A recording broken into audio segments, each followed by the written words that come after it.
Good afternoon, and thank you for joining us. I'm Dr. Sarah Abos Jacobson, the Barbara Rabin Chief Education Officer here at the Dallas Holocaust and Human Rights Museum. And you are going to be hearing from one of our 2022 Summer Survivor speakers today. You will hear from Rosian Zerner.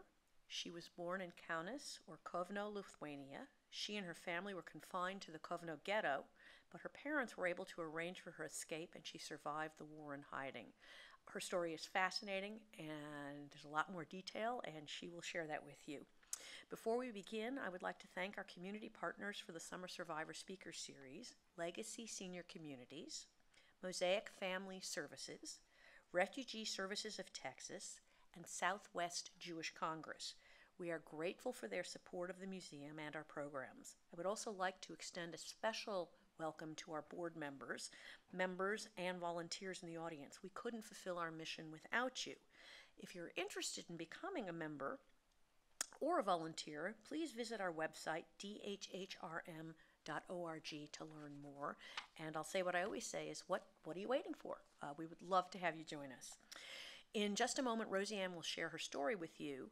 Then we will have time for question and answer. If you are joining us in person today, you can use the card and the pencil that you were given when you came into the theater, and write your questions down there, and we will have staff members who will go around and collect them from you when Ms. Zerner finishes her remarks. Beyond that, if you are joining us virtually, please use the Q&A function that's at the bottom of your screen to type out and submit your questions, and we will get to as many of those as we can during our question and answer period. It is now my great pleasure to turn this over to Rosian Zerner.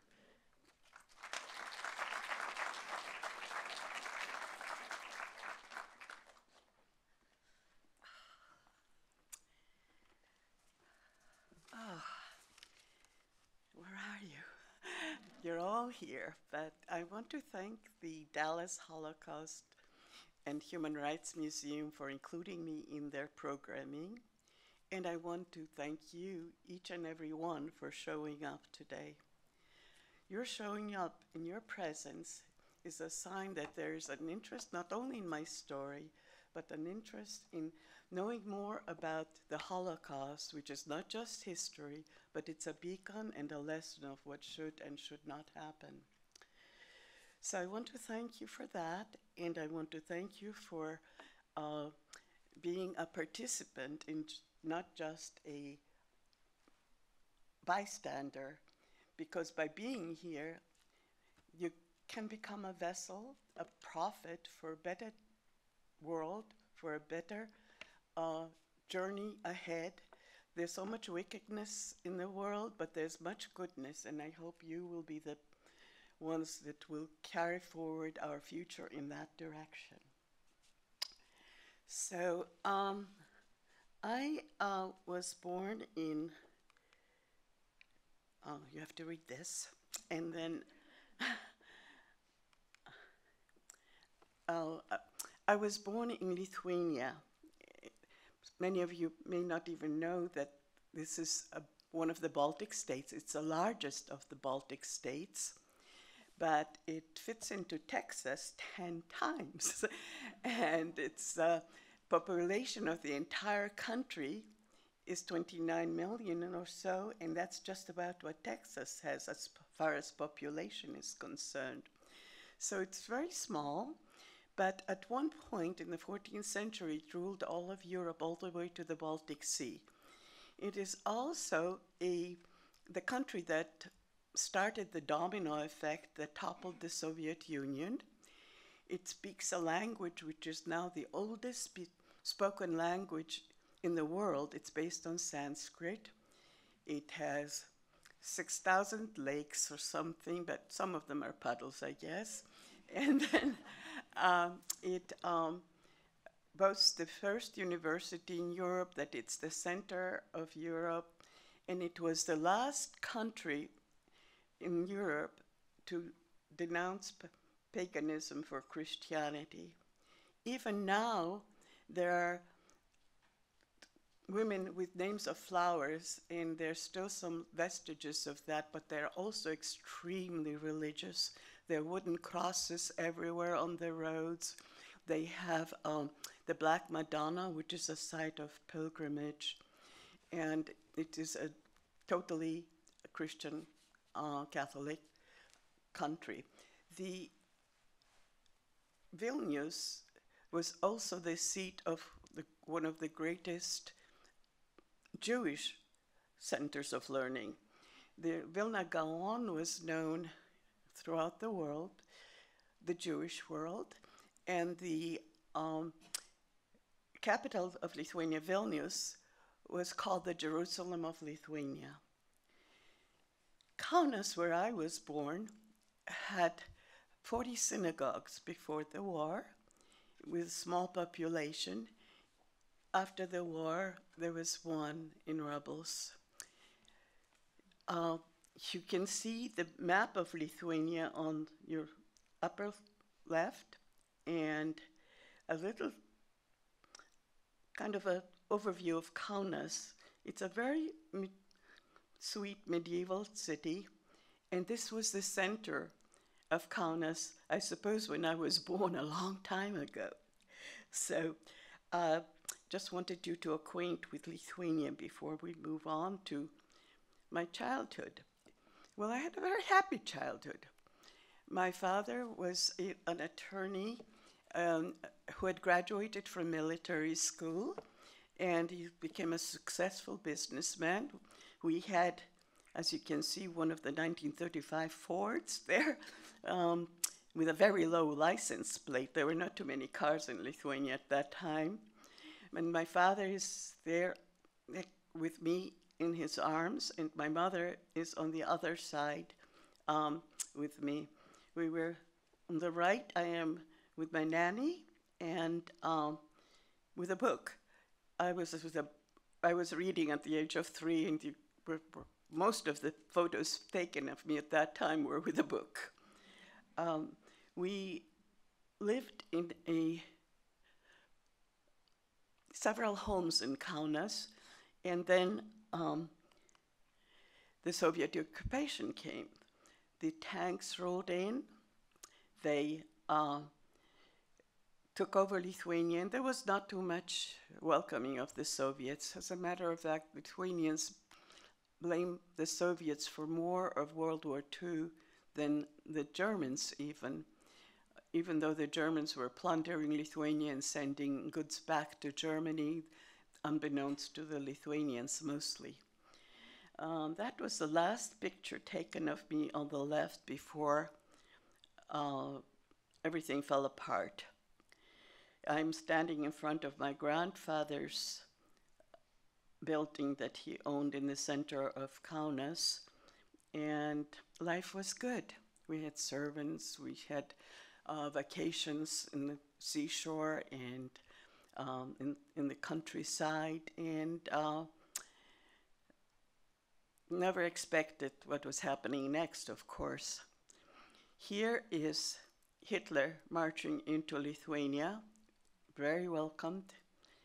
And on the left is a picture of a synagogue that became rubble afterwards.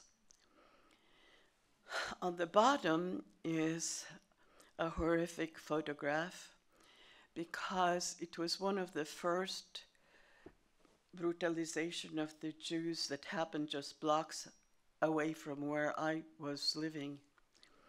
The Lithuanians were very willing collaborators. They had 150 villages became Judenfrei, free of Jews, even before the Anschluss, before the Nazi Germans arrived with their systematic killing. They had brutalities like they would herd Jews into a synagogue and burn them alive. They decapitated rabbis, put their heads into the window to show how things could turn on a dime. And this is a scene where in a garage they filled the stomachs of the Jews with water until they exploded, and they're lying on the ground dead. I wish there was a close-up of that photo because you could see the audience smiling, some of them shocked. And that was the beginning of more and more and more cruelties that nobody expected and nobody could understand, because even though Jews had been persecuted, there was no indication that it was going to be on such a large scale. In Kaunas, the Kovno Ghetto was one of the first that was established, and it became a concentration camp after that, and it was a killing ground as well. So these are some pictures from the Kovno Ghetto. Even before we were herded into the slum that became the Kovno Ghetto, my grandfather's apartment was ransacked for goods, and he was taken away to a prison. I heard he was humiliated and tortured before they murdered him. My elderly grandmother was standing in a bread line with others, and she had forgotten to wear the yellow star that you see on these two toddlers there that we were required to wear. And she was forgetful, and a neighbor denounced her, and she was never seen again. There were neighbors against neighbor, and it was a totally surreal life for us because we didn't know what was happening. We were herded into the ghetto with just a fraction of our possessions, and my mother took this huge plant, a ficus plant, that we couldn't even, what use was that to us when we didn't have anything to eat or drink or anything, because we were allotted 10 square feet per person and 700 calories per day of whatever they called food. And then there was no heat, no sanitation, and this was the coldest winter on record in Lithuania. I remember we used to take water from the snow, and we had to hurry to put it to our lips before it melted because it would become ice again. It was a hard life, and we didn't know what was going to be next. The Germans ruled us with deceit, mostly, and fear. And things would happen like they would ask 700 intellectuals to come forward, and they came forward imagining that they will be spared and given clemency and all sorts of goodies, I suppose, to eat, and they were killed on the spot. Then the smaller of the two ghettos was practically destroyed, but it started with burning down of a hospital with visitors and patients and doctors, everybody inside, and they were the sign of things to come. There was something called the Grosse Aktion, which was like some of you have seen in the movies. You go to the left if you're useful, or right if you're useful, and left if you're not useful. And families were torn apart, and some were never seen again, and some were killed actually on the premises not too far from where we were. We could hear the shots at the 9th Fort, which is now a museum. We were spared, which was kind of amazing, one of the miracles in my life, one of the many miracles in my life that keeps on happening. The children and elderly were dispensable, and the rumors were that children were taken to the Russian front for the Germans to suck their blood out for Germans to use. And we saw some that were tossed into trucks, limbs flying everywhere. And my parents just thought that staying in the ghetto was really a certain death for all of us, because there was no escape really for anywhere unless you had friends on the outside who were willing to help, and that was very rare in Lithuania. But they decided I should go first because the children were too vulnerable, and they were really my first rescuers. They gave me life again. What they did is they dug a hole under the barbed wire that surrounded the ghetto and timed the searchlight and the changing of the guards and started digging in those few minutes a hole under that wire, hoping that I would be able to escape through that. This was done painstakingly for many, many days, weeks, I'm not quite sure. And one day that hole was actually big enough to have a 5, 6-year-old go through. I didn't know what was happening. They pushed me through that hole. And my father's secretary was waiting on the other side, and she took me in to her apartment. It was horrible. I didn't know why I was there. I didn't know why my parents were no longer with me.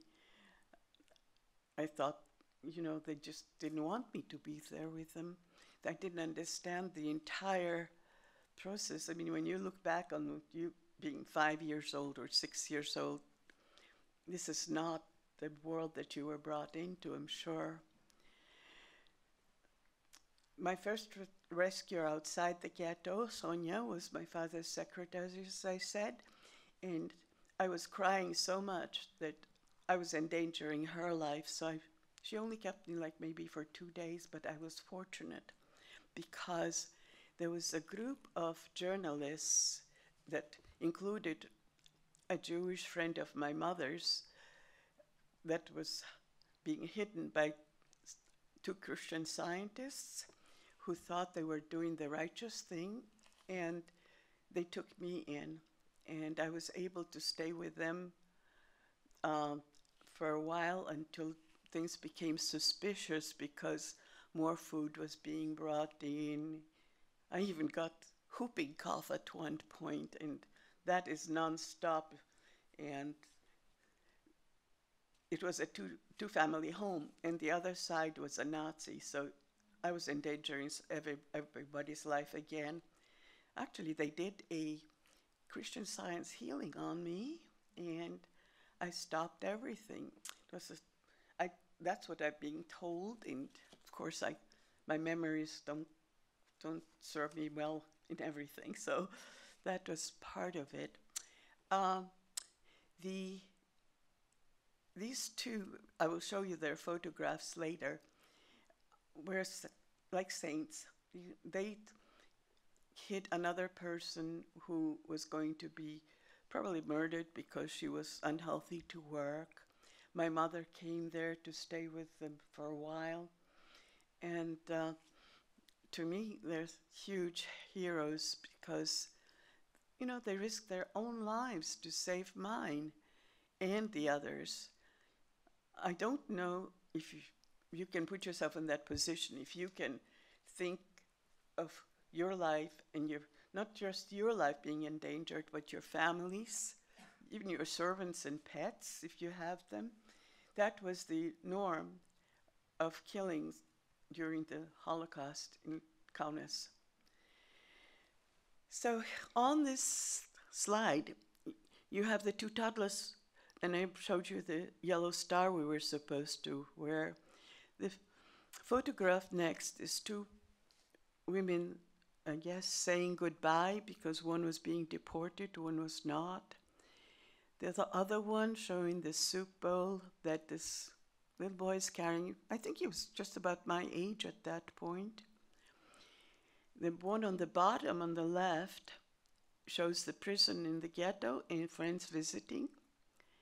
And that one is how we got our water when it wasn't frozen in the well.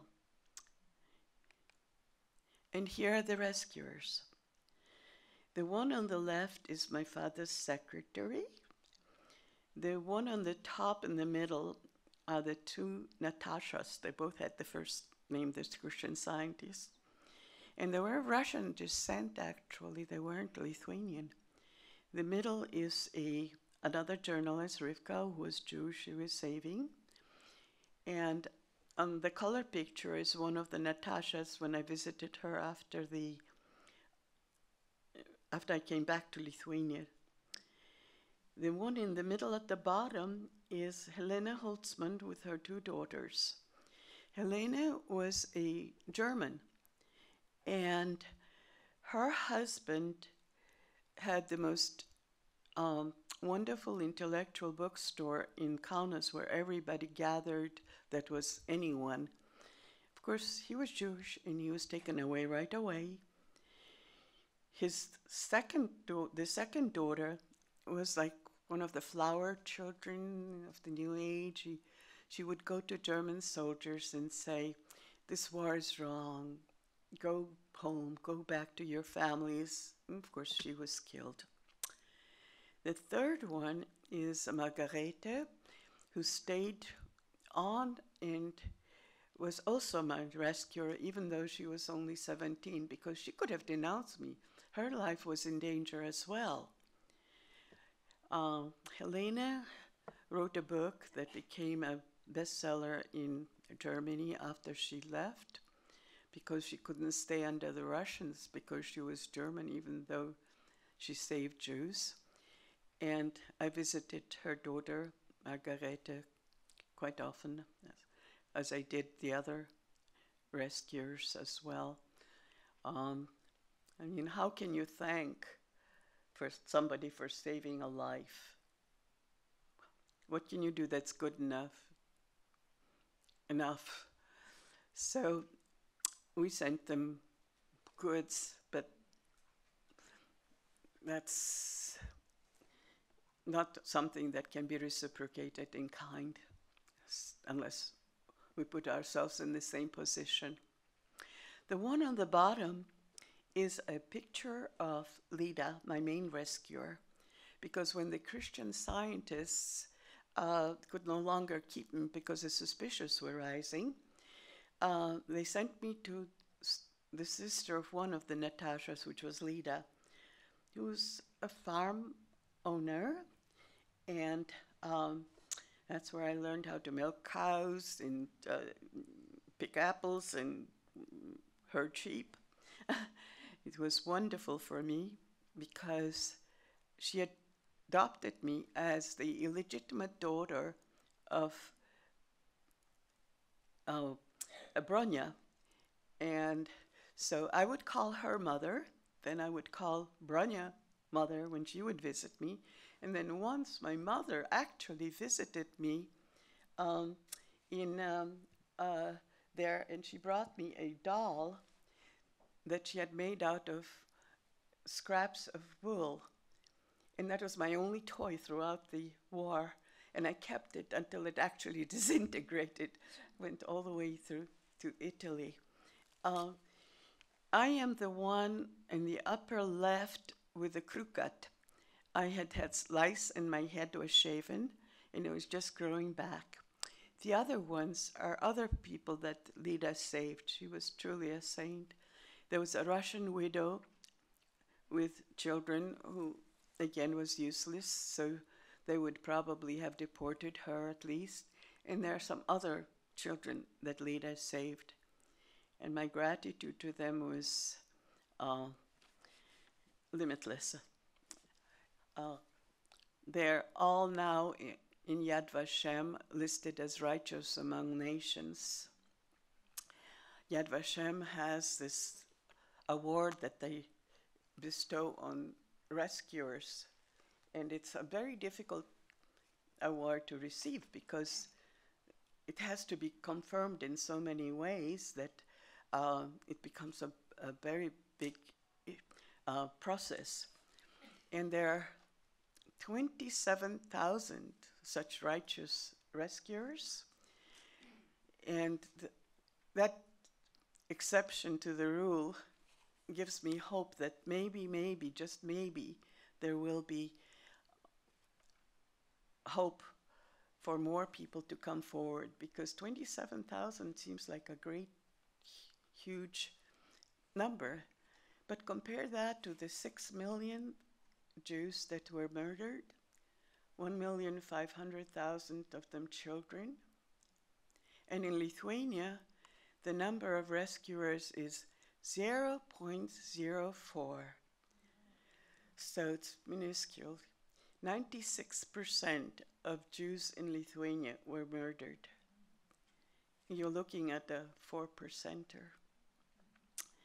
And the miracle again is that my parents survived as well. And an intact family in Lithuania was very, very rare. I feel so blessed and so, just so blessed. So here are some photographs of me that were saved while I was in hiding. The one on the right in color is when I went back to Lithuania. I had blocked out my childhood. And until the year 2000, my parents were the survivors. I was not. I was just a child, right? Well, you know how trauma is something that goes on for generations. And in my experiences, certain have memories in my cells and my fears and my trust issues.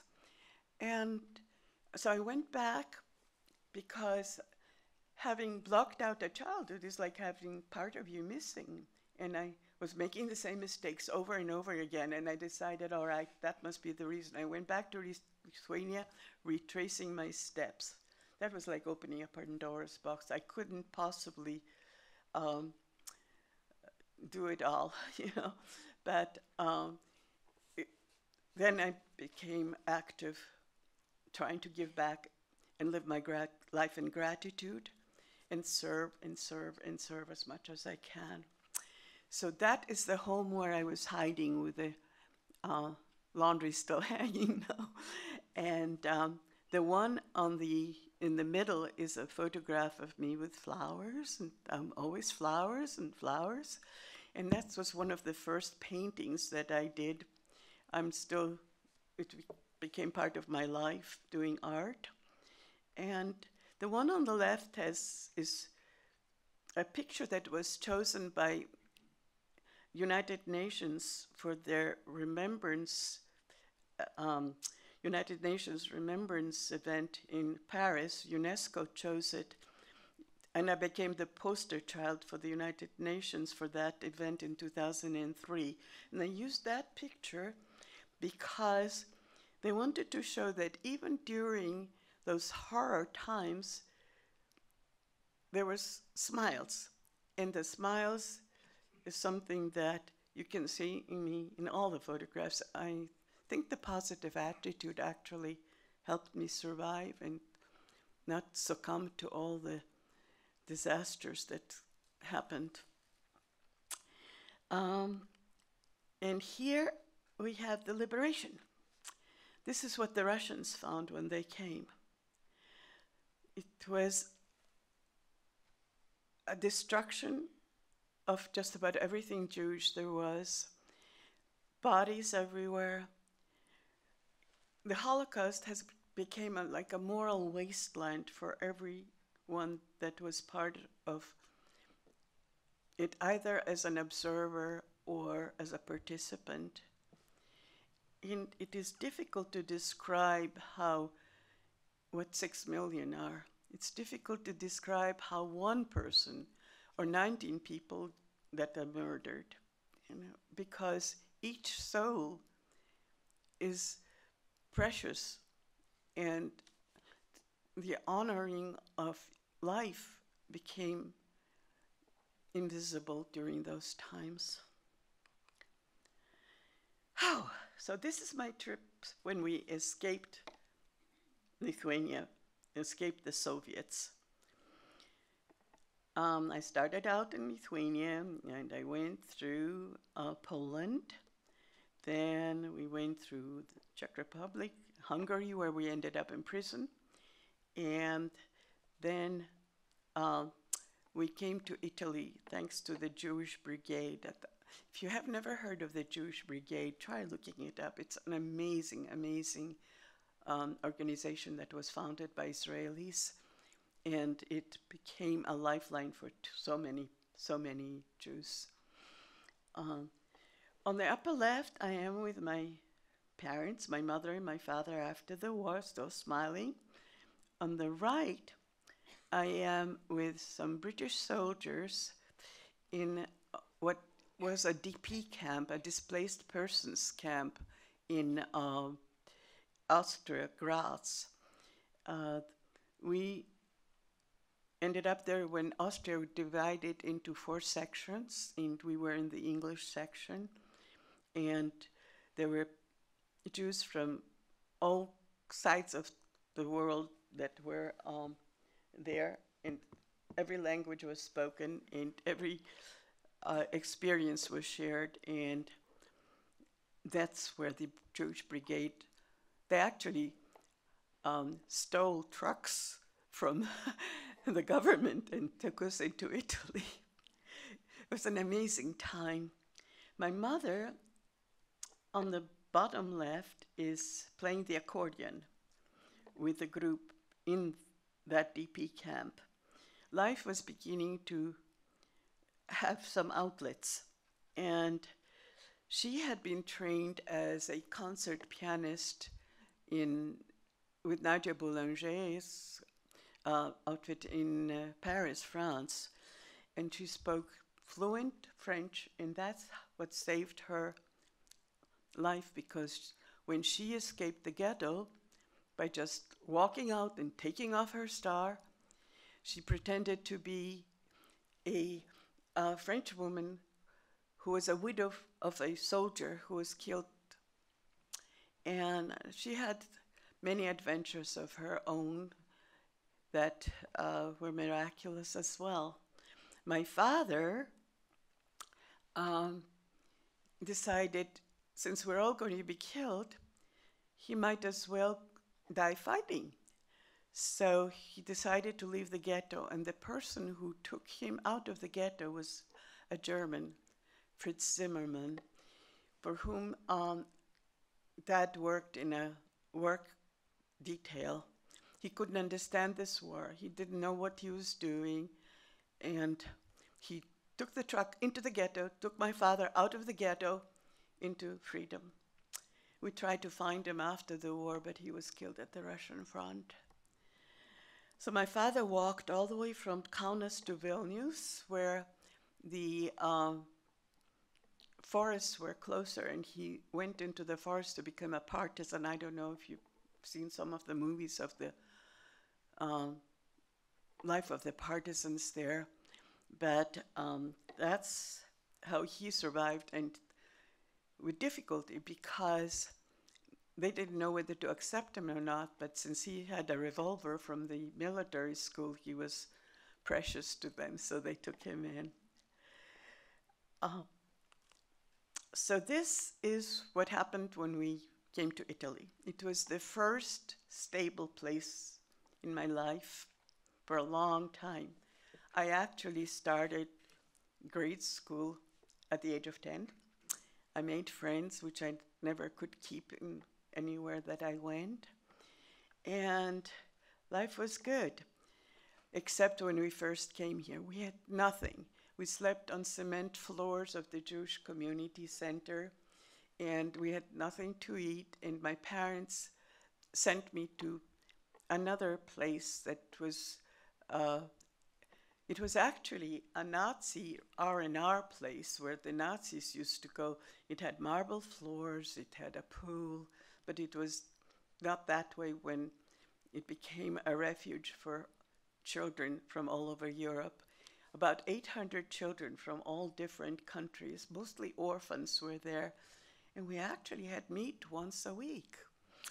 Of course, they also had no heat, there was no money, and frostbite and all the other things that came with it. But on the right, I am dancing in a costume made from bed sheets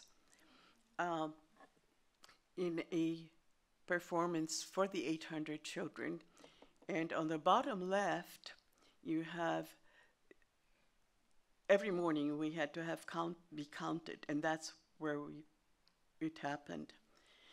The color picture is La Scala, one of the world-renowned theaters in Milan, where I lived. And I was probably the first foreigner ever accepted in their school of ballet. And it was an amazing experience being part of this incredible institution. And you can see me again with my father, and smiling and smiling, and flowers and smiling. And life was good in Italy, except the Korean War broke out. And my father, who had established himself again and again, had, we had help, and he had a chauffeur with a Mercedes that he bought after the war. I could never understand that, but that's where we were in Milan, and we were connected with some of the people from Lithuania, so we had a community, and life was really good, except the Korean War broke out, and my father just didn't want to be in any place that had any possibility of war, so he decided America would be the place, not Israel. And because if a war broke out in American soil, it would be the last war in the world. So I guess he was a wise man, and we're here. These are the passport pictures, and when we're coming over, I came over on the SS Independence on the right, which is was still floating, and I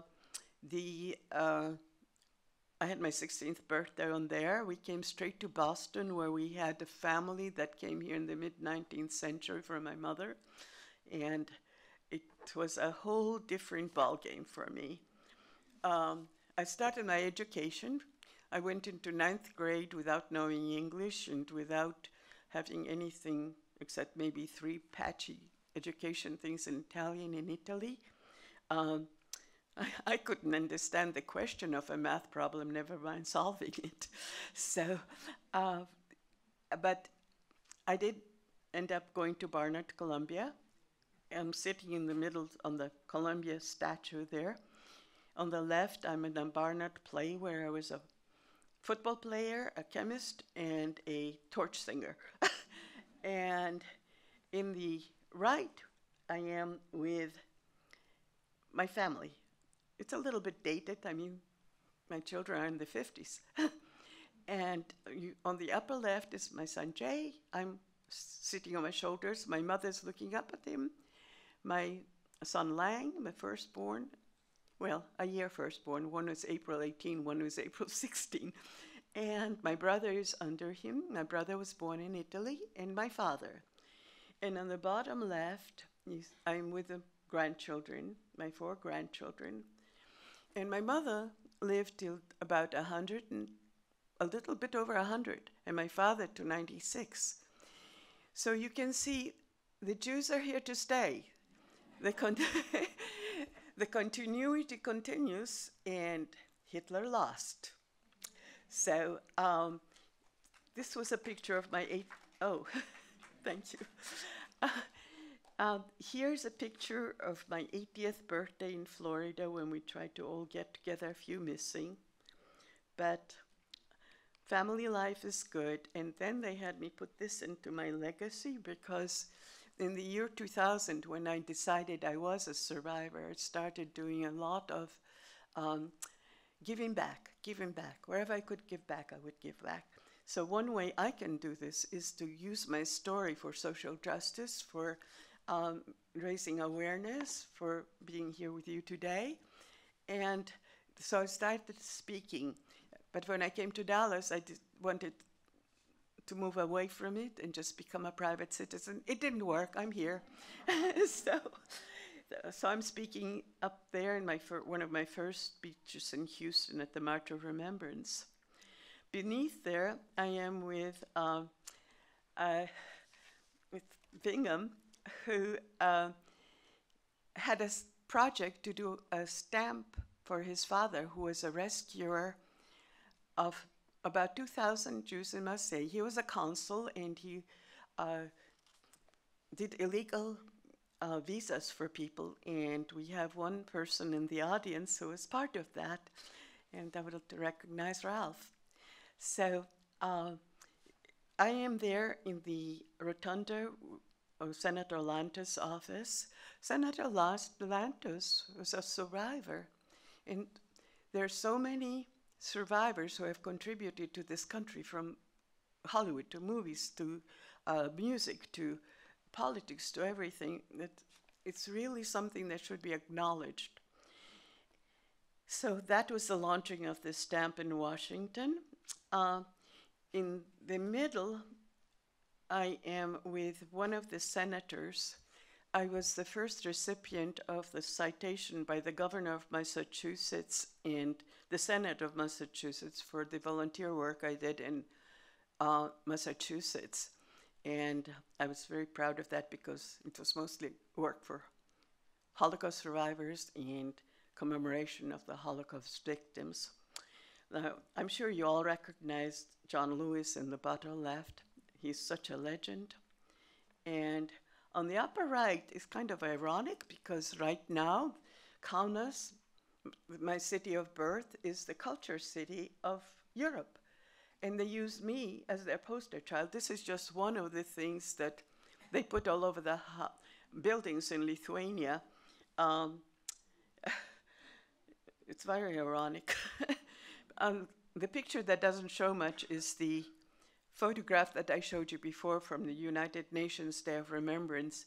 They had me everywhere. They had the booklet. I was on the front cover of the booklet, on the walls, on the podium, on the stage, in the elevators.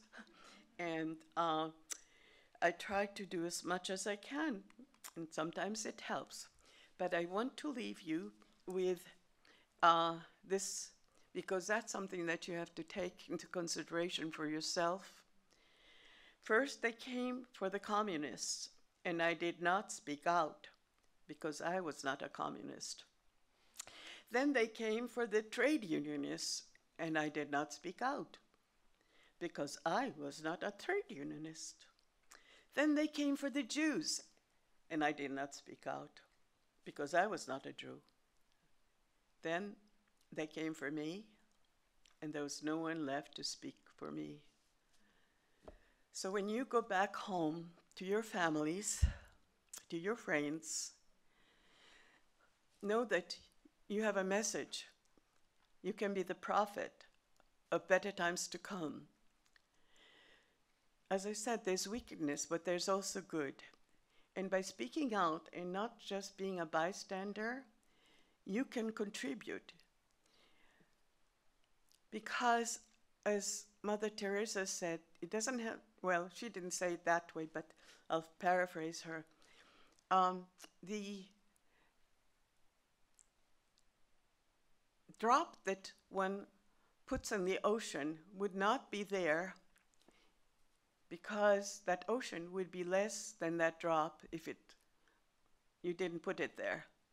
And this is a very bad paraphrasing of her quote. I should have looked it up more. That means it doesn't have anything to be grandiose. You can talk to your neighbors. You can talk to your associates. And if they can hear a message of hope, that if they can hear that there can be a better world because injustices don't need to keep happening over and over again, especially at a time now where there's denial of the truth, when there's so much violence, either with words or in action.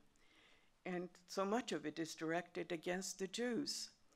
4% of Jews have said that they have experienced some kind of anti-Semitism.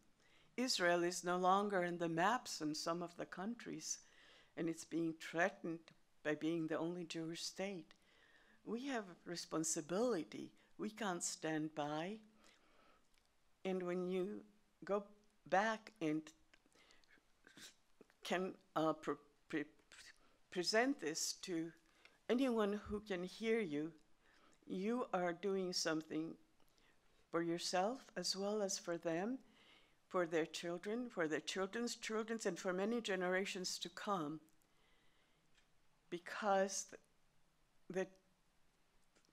then the goodness can be transmitted in your cells, in your memories, through your words, and through your actions. And it has to be with love, because that is what could unite us if we had a possibility to express ourselves from the bottom of our heart. I want to leave you with the word that's probably the most spoken word in Israel. It's shalom. It means hello. It means goodbye. It also means peace, like peace in the world and peace in your hearts. Shalom. Okay.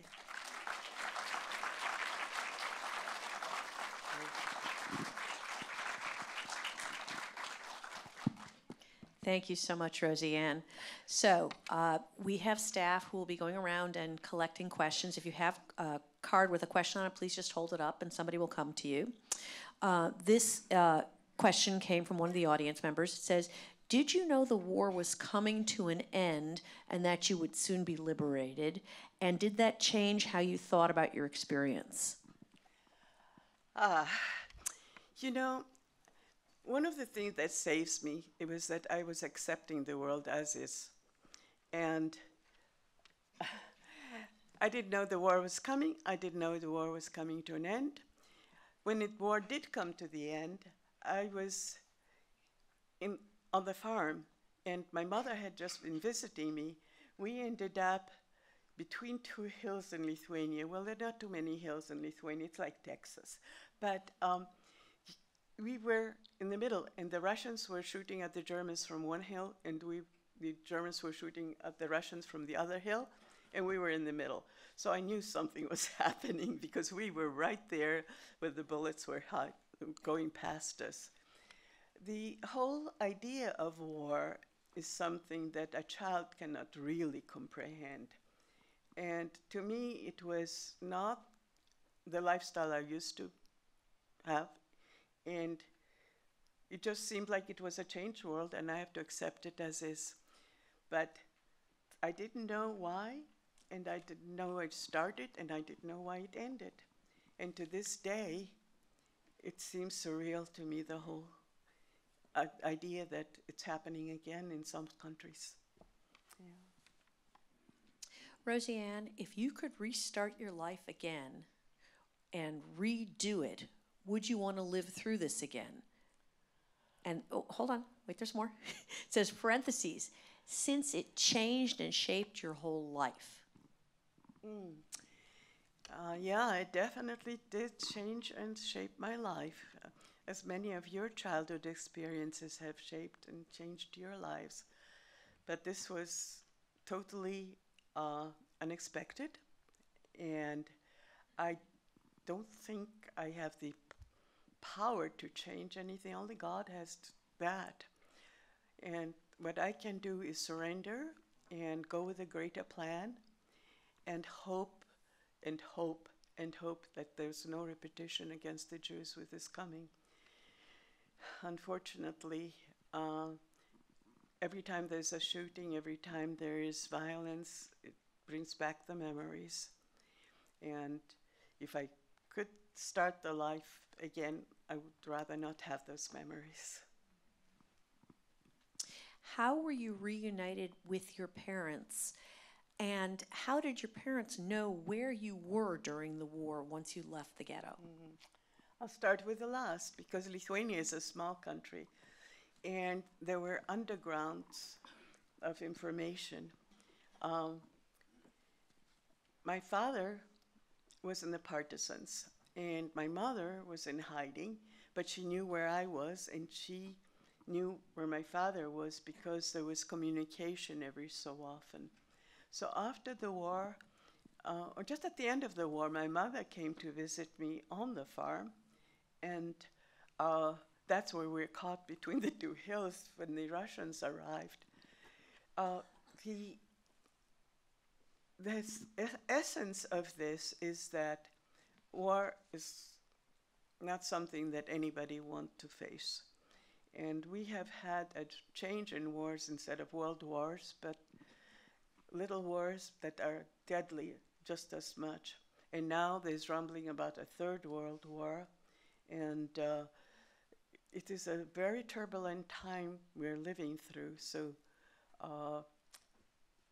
yeah, I wouldn't change much, but for this world, but at least we have our lives, and we have our oranges for breakfast or whatever you have, and we're continuing day to day with what is important to us. We're very blessed and very lucky at this point not to have the crisis upon us the way it was and the way it is elsewhere, although it does come close to too many people, even in this country, with the poverty and with the violences. I hope I answered the question. I'm not sure. Rosian, what language did you speak with your family when you were a child, and did your parents know Hebrew? No, my parents didn't know Hebrew. We spoke Yiddish, which is a derivative actually of German. And when the German soldiers came to the ghetto and heard us speak Yiddish, they were aghast. I mean, how could these Untermensch, the vermin that we were supposed to be to Nazis, speak such a language is so close to German? And my mother was actually born in East Prussia, Germany, and the language that we had in common, that my father had in common with my mother, was German, because his mother was Latvian, and they spoke German in Latvia, and my mother spoke French and German in Yiddish, but my father spoke Lithuanian, German, and some Yiddish. So my first language was German. Then Lithuanian, of course, and Yiddish. When we started traveling and we went to Italy, that was my language, Italian. It's a beautiful language, not like, I mean, I don't like German, it's too guttural for me. But, and then we came to the United States, and boy, I had to learn English fast.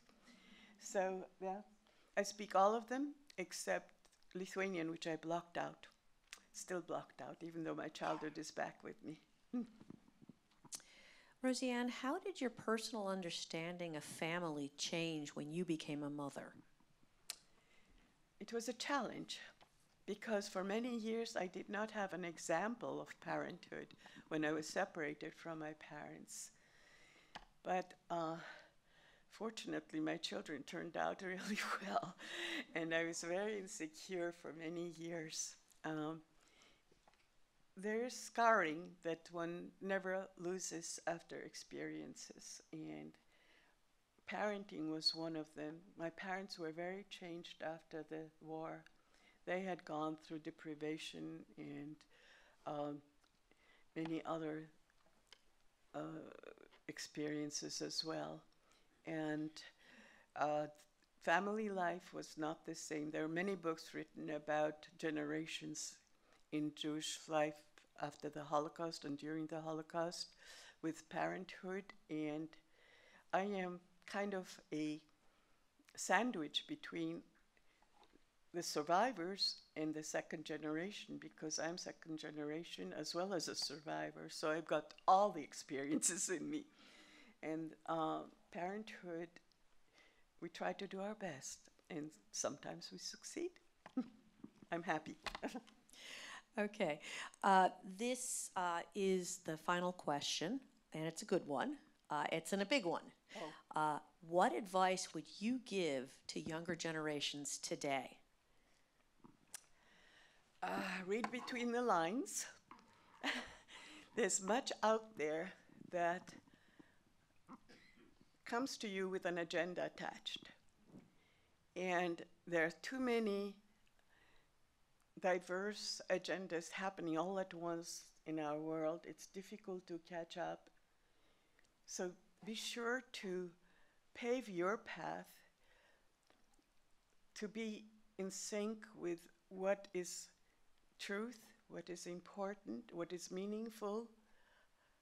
And you students are the future. So it's especially important for you, because if you can discern right from wrong and go with what is righteous, you will be the spark that can ignite to make a better world.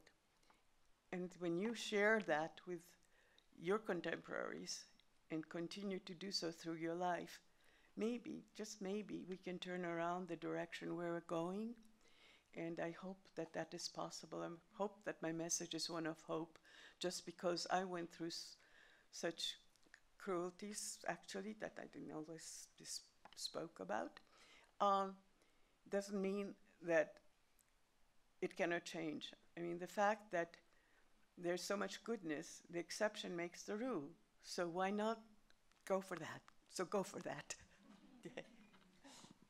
Thank you so much, Rosian. Thank you all for joining us.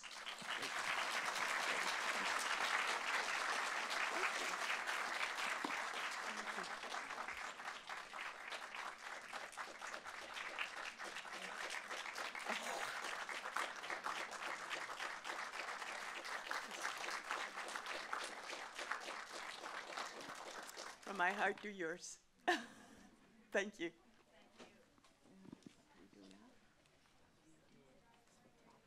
What did I say?